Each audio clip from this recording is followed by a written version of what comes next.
Нэгэр. Electrolyte ууха битгий мартаарай бүгдээрээ.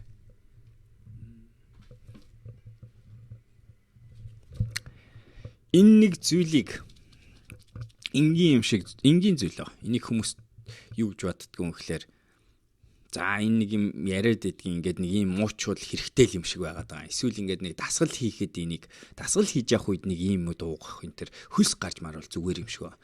Гэд ингэж боддог. Electrolyte гэдэг зүйлийг. Гэтэл яг бид нар тэгээд яг эн чинь тэгээ нэг хэцүү юмны үнэтэй жоохон үнэтэй байнгын хэрэглээнд ашиглах эсвэл хямдхан эдэн аюух сахар ихтэй орцсон муу байгаа тийм. Гэтэ энийг хүн би энийг ойлгож авсан зүйл нь юу юм бэ гэхээр хүн жинкнээсээ хангалттай шингэн байх үед ямар мэдрэмж гардгийг мэдрэхээс нааш хүн цангасныгаа ер нь мэдэрдэггүй ихэнх тохиолдолд хүмүүс хангалтгүй шингэн чинь ингээд дутагдаад байгаа шүү гэдгийг хүн мэдэрч чаддаггүй гэдгийг би ойлгож авсан.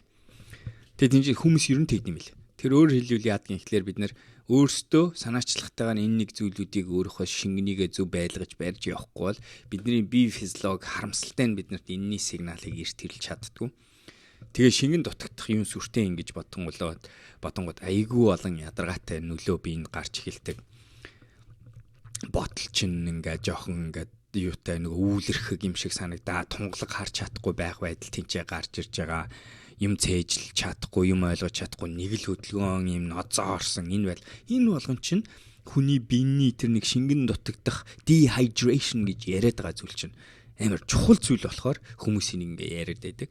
Тэгэж тогтохгүй хүн өдөрт яг тэр нэг хэрэгтэй тэр нэг шингэний хэмжээг авахгүй бол тэрнээс гарах нөлөө нь биднэрт маш их байдаг гэдгийг л хэдүүлээ ойлгох хэрэгтэй баг шүү. Сануулж яшгүй. За. Тэгээ подкастын эхэнд нь Coach Oko нөгөө л эрүүл мэндийн зөвлөгөөгөөрөө ингээд ядаргаатай сануулга эхэлж байна. За би тэгээ өөрийнхөө гяс бэлдээтгэе. Ус аваад тавтаасан да. Тэгээ би энэ Denk Farm-ийнхаа electrolyte-ыг нэрээ ууж байгаа. Окей. Сэрнэ. Яг энэ шиг юм хийж байх үедээ тэ ажил хийх үедээ тэрнийга дондор угаасаа шингийн байвал зүгээр шүү дээ тийм. Тэр шингийн байвал зүгээр юм чинь яг тэр шингийн юмныхаа оронд ингээл бэлдээл сууч. Энэ Denk Farm-их юу сахар аягүй баг. Тэр нэг үгүй. Тэгээ бусад хэрэгтэй зүйл нөө. Ямар ч устай саунд ингээ хэлчих болно. Аягүй амрах.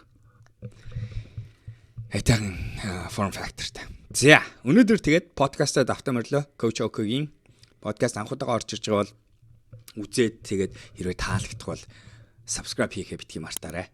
Хэрэгтэй юм ярьж санагдаа хүнд сонсомоор байгаа юм шиг подкаст байвал subscribe хийгээрэй, орж ирээрэй гэж гуйж байна. Тэгээд манай багийн зүгээс бид нар 7 хоног болгон энэ цуг дээр 2-3 видео оруулдаг байгаа шүү. Тэгээд би одоо утгагүй влого буцаж хийж эхэлж байгаа. Тэгэхээр нэг энэ ардуур нь ер нь юу болдгийн амьдралд миний бусад ертөнцид юу болдгийг би энэ зүгээр энэ нэг зуны цуслан дээрээ манай нэг хүүхдүүдийн хэлснээр зүгээр нэг юм ууртай чухал юм яриад байдаг хүн юм уу эсвэл ард нь миний эргэн тойронд нь юу болдгийг нэг л юм буулзал бизнес бла бла бла юм болж лээд гэж ярьдаг. Гэхдээ яг юу болдгийг бол миний амьдрал ямар байдаг юм бол гэдгийг харуулах зорилгоор тэгээс өөртөө ч гэсэн гоё тэмдэглэл хийх зорилгоор влого хийж эхэлж байгаа. Их нэртэйгээ битээр. Тэгэхээр тэрийг үзэж эхлэв. За тэгээ өнөөдрийн подкаст энэ. Одоо ингээд 12 сар эхэлж байна. Тун утгагүй бидний толгойд юу орж иж байна вэ гэхлээр хэдүүлээ хоёр зүйл орж ирж байна. Нэгтгэх нь бид нар бүгдээрээ нилээн ядарсан байна. За тэгээ би бид нар гэдэг үгийг ашиглаад бүгднгийнхээ өмнөөс ярьчлаа хэрвээ өөрийгөө үгүй Oko би ядраагүй гэж бодож байгаа супер. Би бол одоо яг ядарсан байна. Нилээн бүр ойртсон байна гэж харж байгаа. Тэгээд тэр утгаараа би яг өөрийгөө одоо яг стресс тэгэл ачаалал янз бүрийн би бол өөрийгөө ингээ авч явж чаддаг хүн тийм ээ 11 сар яг үндэ ингээд миний бие физиологийн үзүүлэлтээр харах юм бол сүүлийн 6 сарын хамгийн өндөр гоё үзүүлэлттэй саруудын нэг байж чадсан хамгийн өндөр биш юм байна 3 дахь өндөр ч юм уу 2 дахь өндөр байсан юм байна сар байж чадсан гэх мэтэр би уул нь бол физиологийн үзүүлэлтээр л унахгүй байгаа гэхдээ миний сэтгэл зүй дотор миний зүрхэн дотор юу мэдрэж байна вэ гэхээр надад амрах хэрэгтэй байна гэдэг юм мэдрэмж гарч тэгэхээр хүн болгоны толгойд хоёр зүйл байна. Нэгтгэх нь одоо ядарч जैन бүгдээрээ нилээн тэнхээ суларч जैन. Тэгээд тэрийгэ тагаад бид нар бүгдээрээ одоо энэ гоё амралтын шинэ жилийн улирал руу орж байна. Тэмдэглэлтийн гоё цаг үеэр орж. За тэгвэл өнөөдөр ярих гэж батсан тэгвэл яаж хэдүүлээ зөв амарч өөрийгөө цэнэглэх вэ? Тэр тухай ярилцвал яасан юм бэ? Яагаад гэвэл би урд нь болохоор туссан зөндөө ярьжсэн. Ер нь бол энэ тэнд хэлжсэн зүйл нь амралт гэдэг юм бас зөв хийж болдго юм лээ. Буруу хэд гэж юм байдаг юм лээ. Зүгээр л амарж байгаа гэдгийг нэрийг хэлчихэж байгаа болохоор амарж байгаа гэсэн үг биш. Тэгээ бас санаачлагтай зөв байхгүй бол амарж байгаа гэдгийг буруу хэлчих юм бол яг үндэ тэр нь амралт биш болоод ядарсан болсон байдгийг бүгдээрээ бид нэр мэдэж байгаа. Хэд хэдэн төрлийн байгууллагын амралтанд явах, хувийн амралтанд явах, төлбөртэй хувийн аялалд, олон улсын аялалд явах, өөрөө ажиллаар нэг юмд аялалд явах. Энэ болгоны ард бид нар яах гэж оролддог гэхээр амралтыг ингээ авчруулах гэж оролддог. Тэгтээ амралт хийх гэж оролддог. Гэхдээ яадаг юм гэхээр зарим нь айгуугаа амраадаг, зарим бүр бид нарыг бүр явснаасаа долоондор болгодог, тийм ээ. Тэгээс тогтохгүй.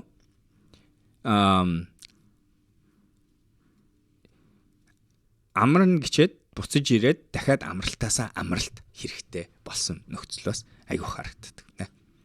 Тэгээд би нэг айгүй хийдэг байсан. Яг л нөгөө ажилласаа болоод аялаад ингэж байгаа хүн чинь тэгээд нөгөө эрүүл мэндийн иймэрхүү юм ярьдаг хүн чинь би өөрөө зөв амарч сурах гэдгийг айгүй эртнээс их оролдож эхэлсэн. Тэгээд янз янзын туршилтуудыг хийж үзсэн те. Жинкнээсээ зөвхөн далайн эрэг дээр өдөржингөө хөвтөл өөр юу ч хийдгүү гормыг хийж үзлээ. Зарим нэг дээр нь бүр яг хит хоног өөр юм байхгүй зүгээр юм нэг ийм тусгай програмтайгаар явж үзлээ.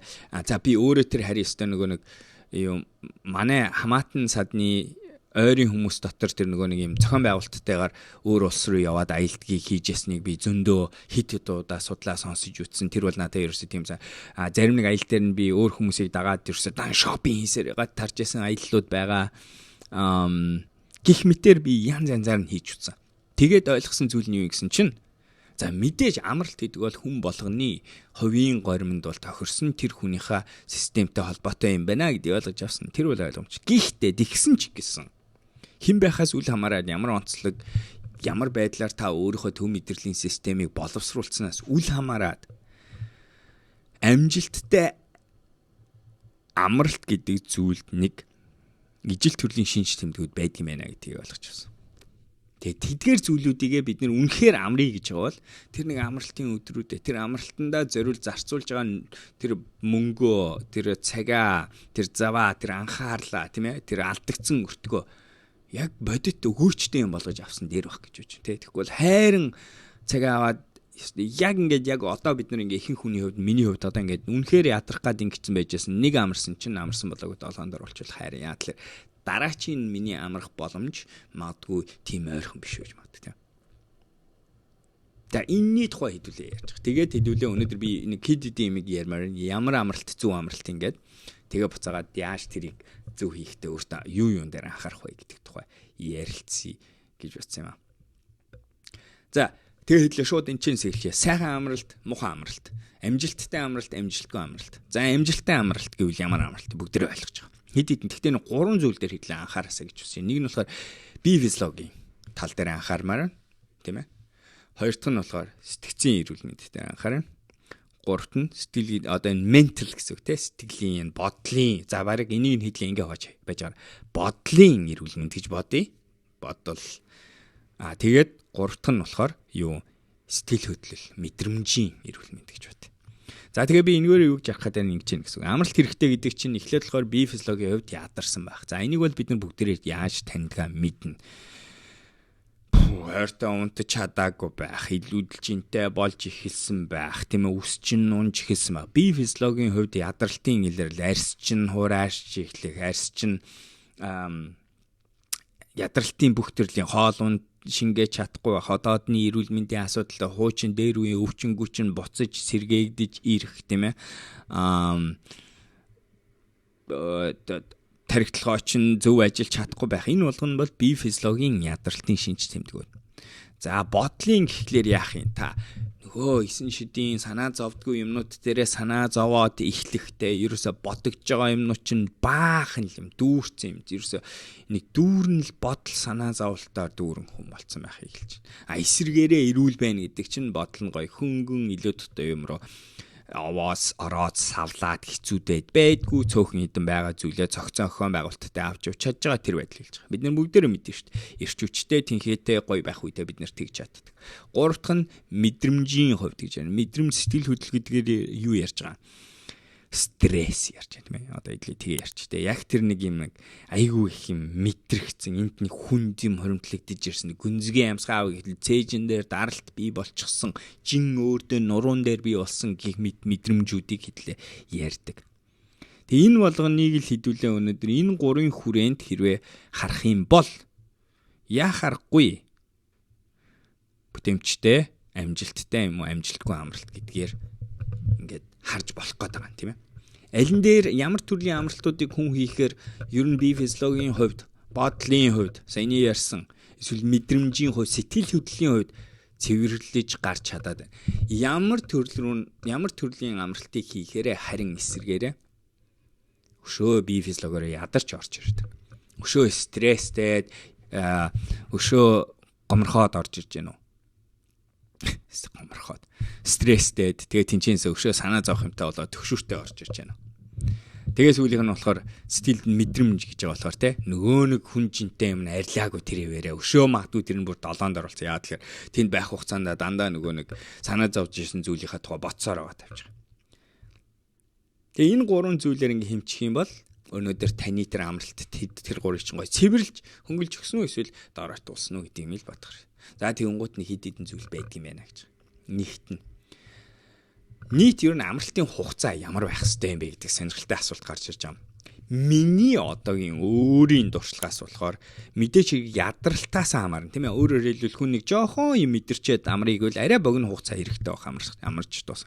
Гэтэл өнөөдөр одоо юу гэдэг 6 сар 8 сар бүтэн жил 2 жил 3 жил ажиллаагүй хүмүүсийн хувьд амралтанд тэрнтэйгээ бас нэг дүүцгүйц хэмжээтэй байх хэрэгтэй бах тий. Доор хаяж нэг 10 хоног 2-7 хоног ч юм уу тий. Тиймэрхүү хэмжээтэй байх хэрэгтэй бах. 4-7 хоног ч юм уу чадвал боддог бол.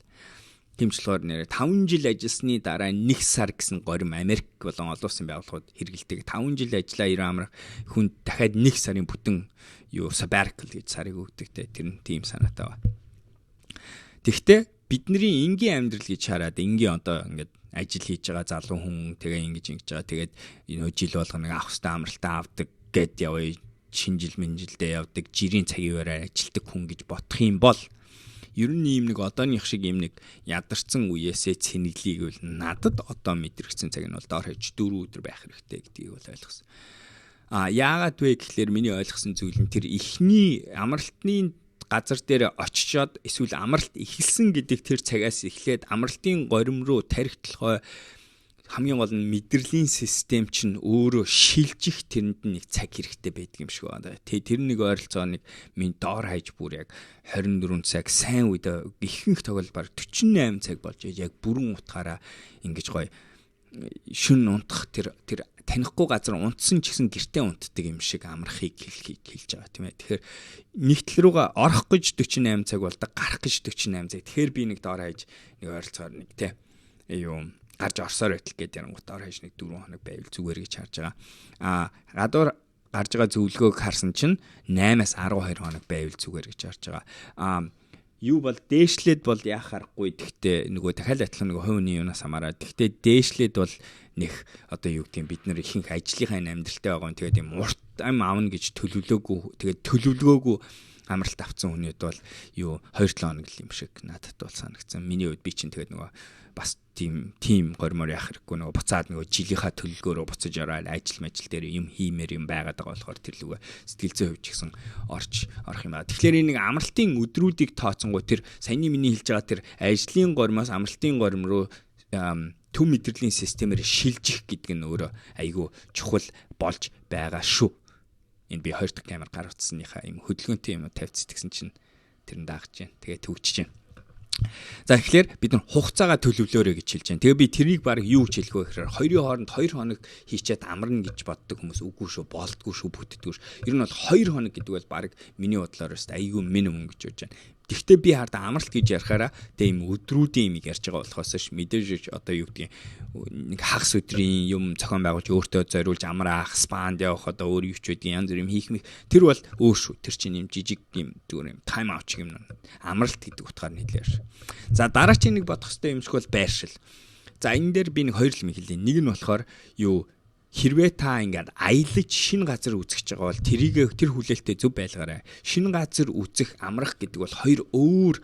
Тэр шинэ газар очиж үзээд тэгээ тэр шинэ газартай нөгөө л яриад байгаа энэ өөрийн бие чинь төв мэдрэлийн систем чинь дасан зохицох гэдэг чинь өөрөө бас жоохон итвэхтэй үйл ажиллагаа байдгийг бас ойлгоорой. Тэгэхээр хэрвээ танд ингээ богино хугацаа байв шинэ газар руу очих ер нь бол дими гэж хэлж байгаа. А хэрвээ танд урт хугацаа байвал тэрийг ашиглаа шинэ газар очиод тэр гоё нөлөөг нь аваад сэтгэлийн ингээд нэг дасж байгаа горимч бас давуу тал айгүйх гарч байгаа. Тэрийг нь мэдрээ тэгээд дасчаад амарчаад ирэх юм бол гоё. А хэрвээ та богинохон амралтанд явж байгаа бол одоо жишээ нь хэлээ энгийн жишээ.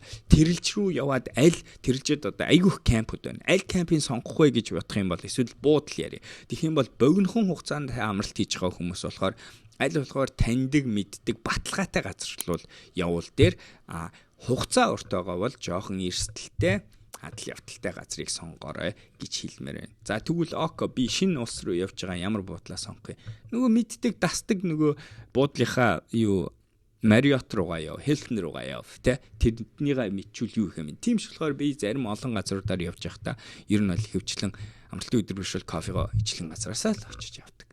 Юу хийгээ мэдж байгаа миний төв мэдрэлийн систем тайвширн 50 байна юу хэмж байгаа тий. За ихлээр байршил яана гэж хэлээ. Тэгээд шинэ мөцөх бол хугацаа байвал хэрэгтэй эрүүл мэндийн олон талаараа нөгөө ярьсан бие физиологийн тал дээр биш ч гэсэн сэтгцийн эрүүл мэнд тэгээд нөгөө мэдрэмжийн эрүүл мэнд, бодлын эрүүл мэнд гэдэгт бол шинэ газар үзэх, өөр газар очих гэдэг бол яхахгүй батлагдсан юм байгаа. Яа тэгэхээр түрүүчийн ярьсан дасан зогсох алиостейсис гэдэг юм явагдаж байна. Итвэхтэйгээр хүний анхаарал өөр юм руу орох хэрэгтэй болно. Далд тархич нь итвэхтэй ажиллагаанд орж эхлэн шин боловсрал хийж эхлэх хэрэгтэй болно.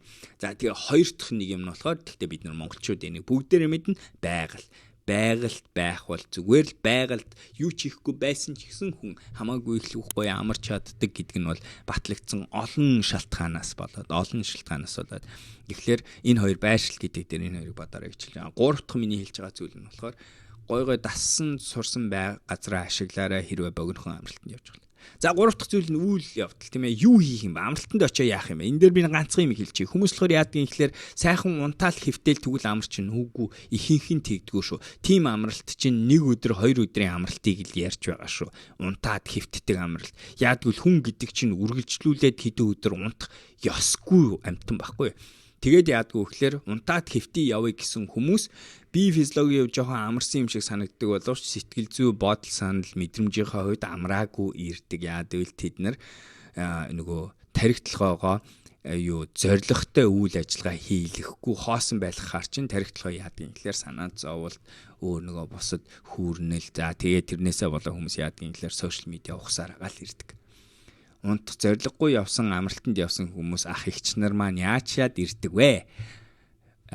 Бассейны хажуу талд наранд бие шарж байгаа усан сэлгэж байгаа юм шиг дүр хэсгээд тэгээд гар утсаа ухсаар агаад ирдэг. Эсвэл буудлынхаа өрөөнд суугаад гар утсаа ухсаар агаад ирдэг. Тэгэхээр тэрийг л хэлж байгаа шүү. За тэрийг том ах эгч нар ч биш. Бидний үеийнхэн залуучууд ч гэсэн хийдэг юм ерөөсөл тэр. Тэгэхээр тэрийг хэлж байгаа. Итгэхгүй байх албагүй итгэхтэй. Active vacation бид нар ч гэсэн спортын тамирчид ч гэсэн яадаг юм гэхлээр амар ингээ ачаалттай өдрийн дараачийн өдөр нь амрах гэдэгтээ бид нар амарна гэхээр зүгээр сул байхыг хийдгүй. Амрах ч гэсэн бид нар системээ хөдөлгөөнд оруулаад итгэвхтэй тэр системийн өөрөх нь эмчилгээний горимд нь нэмэр болох зорилгоор тэр өдөр нь ч гэсэн одоо зон 2-ын гэж ярддаг дасгал хийдэг байхгүй. Тэгэхээр амралтын өдөр амардаг бол биш шүү. Хэрвээ амарч тэр нөгөө би чинь угаасаа л ингэж хөдөлж байгаа. Яг тэрнтэй адилхан хүний тарих ч гэсэн амрах үеэр яг тэгж байгаа бит юм арт. Зүгээр амарч байгаас үл тэр тархийг өөрийгөө цэвэрлэх процессд нь бид нар үйл ажиллагаа зохион байгуулж хийж. Тэрний үгсүг юм. Шинэ газар очиж байгаа бол хамгийн үзэх ёстой 5 газрыг очиж үз. Миний хамгийн хийх дуртай амралт бол өвлийн маань амралт. Яг тэгвэл би тэнд юу хийдэг вэ? сноубордингээр гулгадаг. Хэдэн өдөр дараалаад би өөр юу ч бодохгүй зөвхөн тэр сноуборд гэдэг зүйлээ. Гэхдээ тэрэнд би ингээд юу ч бодохгүй байгаа шүү дээ. Сноубордын амар их юм болж байгаа шүү дээ. Би яаж амьд үлдэхүү тухай бодож байгаа. Яаж гоё шин юм хийж сурах вэ? Яаж хөдлөх вэ? Яаж бие ингэж яана? Яаж би миний тарих өөр юм бодох завгүй болж байгаа. Тэгээд энэ удаа миний тарих анхаарлыг авсан тэр зүйл нь эрүүл зүйл. Спортыг ярьж байна. Өөртөөгөө гоё шин зүйлийг сурах юм ярьж байна. Байгаль орчинтай байгаа орчин байгаа. Тэгээ тэнд ингээд гоё идэвхтэй өөртөө ихтэй болох юм дээр ажиллаж байгаа энэ төр гэдэг чинь одоо идэвхтэй амралт, идэвхтэй төлчих өөрийгөө цэвэрлэх асуудал энэ ч явагдаж байгаа шүү. Гэхдээ голуур нь жинхэнэ амралтын үеэрээ одоо чинь нэг хийх ёстой зүйл чинь бид нар ядаж нойрныхоо цагийг нэмэх хэрэгтэй. Жирийн ажлаас болоод 7 хоног дунд өдөрт дунджаа 6 цаг унтдаг хүн амралтын үеэр бол яахааргүй л дор хаяж 8 цаг шөндөө унтах хэрэгтэй. Угаасаа ихэнд нь биеийн тэгээ нэхэнтэй.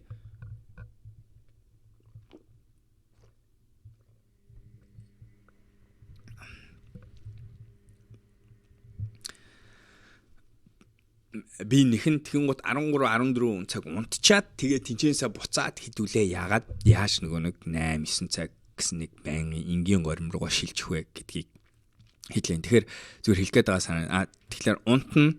За янз янзын гоё үйл ажиллагаа, үйл явдлуудыг хийж болно. Миний хийх дуртай юмнууд нь төрүүлж байгаа. Спортын юмнуудыг би бол хийх дуртай. Тэрний оронд одоо юу гэдэг зарим хүмүүс нь концерт үзэх хэрэгтэй бол яг тэр амж явах үедээ хит хитэн концерт дараалуулж үзэх. Тэгтээ яаж л болохгүй вэ гэхээр зүгээр очиод зүгээр амраад буюу юу ч хийхгүй тэгэл газар үтсчээд ирээ да гэдэг юм дээр хэрвээ тэр газар үзэх гэдгээ хүртэл төлөвлөгөөтэй идэвхтэй юм байхгүй бол амарсан болдгүй шүү л гэдгийг хэлж байгаа шүү. За дараагийн юм нь болохоор орчноо сонгохдоо нэг анзаараасаа гэж хүсэж байгаа зүйл нь юу юм гэхээр мөнгө төсвөөсөө болоод өөрийгөө тухгүй амралтанд явуулах гэдэг ер нь дэмий сонголт байгаа шүү. Бараг тэрнээсээ илүү яасан дээр вэ гэхээр тэр удаагийн амралтаа болоод тэр мөнгөө хэмнээ дахиад жоохон мөнгө төсвөө бэлтжээд арай гайгүй тухтай. Тэр тух гэдэг чинь таны одоо доод цэг байх хэвээр амралт гэдэг зүйлийн. Тэгэхээр таны байж байгаа байдал, байж байгаа газар, тэгээд тэр авж байгаа идэж ууж байгаа хоол, хүнс тэр зүйлүүд чинь айгүй тухтай эрүүл байх хэвээр. Трийгээ зогсны дараа тэгэхээр трийг битгий 8 царай л гэдгийг санах хэрэгтэй гэж бодож байна. За 2 дахь 3 дахь зүйл нь нэг орчин нөхцөл дээр нэг бодох хэвээр зүйл чинь энэ байна. Амралт гэдэг чинь жирийн амьдралын гормоос чинь ондоо байх ёстой гэдэг битгий мартаарай. Зарим зүйл нь ижлэгэн байна. Гэхдээ өдрийн турш одоо ингээд дадал зуршлаа харуул нөгөө нэг өөрийн сонголтгүй хийдэг байсан зүйлээ багасгах зорилготой байх хэрэгтэй гэдэг битгий мартаарай. За тэгээд энэ дотор тэгтээ бас ингээ өөрийн сонголтгүй гэж ярьж байгаа бол сонголттой нэг зүйл нь гар утасны хэрэглээ. Амралтан дээр тэрийгээ тэгээд ихэнх хүмүүс тэгдэг тэгтээ зүгээр хэлчихье, тийм ээ. Технологиосоо жоохон холдох. Яаж технологиудаа багасгах вэ? Тэгээд сүүлийн нөгөө амралтанд явах гэдэг, хөдөө орон нутгийг явах гэдэг одоо ингээ технологиуд аягүй гоё болцсон болохоор бүгдээрээ хэлээ авч явдаг болц. Гэхдээ бас тэрийг бодоо штэ гэж бодож байна. Зарим нэгэн санаачлагтай бол болох байх, зарим нэг нь болохоор тэгтээ зүгээр ботгүйгээр аваа явцсан бол дэмил гэж л хэлж байгаа шүү дээ. За тэгээд нэг түрүү хэлсэн энэ менюд аюу чухал гэж байна. Үнэхээр амралт гэдэг үгийг ашиглаж байгаа бол юу ягаарай. Байгаль гэдэг зүйл бол яг хажууд нь зэрэг бодогдох ёстой гэж бодож байна. За цуг явж байгаа хүмүүсээ бодохдоо юу ч ярихгүй цуг удаан явж чадах хүмүүстэй л амрах гэж хичээгээрэй. Олон хүн бидний амьдрал тийм хүмүүс байдгүй. Чимээгүй суугаад ярихгүй ингээд тэгсэн мөртлөө хоёлаа гурлаа чимээгүй байж чаддаг тийм хүмүүс л байвал зүгээр бах те. Нөгөө нэг одоо ингээд